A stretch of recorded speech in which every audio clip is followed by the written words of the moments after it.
आसमान में जगमगा रहा था। एस लव एस यानी सुल्तान लव सोफिया।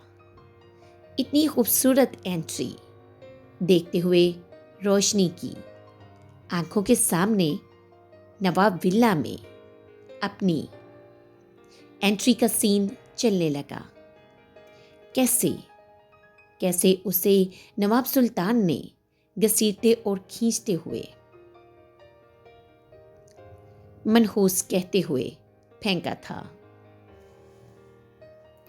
उसकी आंखों के सामने वो सब तकलीफदा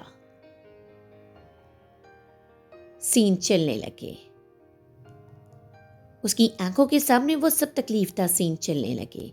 वो सब तकलीफदा यादों को महसूस करते हुए रोशनी ने अपना हाथ बेसाख्ता अपने दिल पर रखा।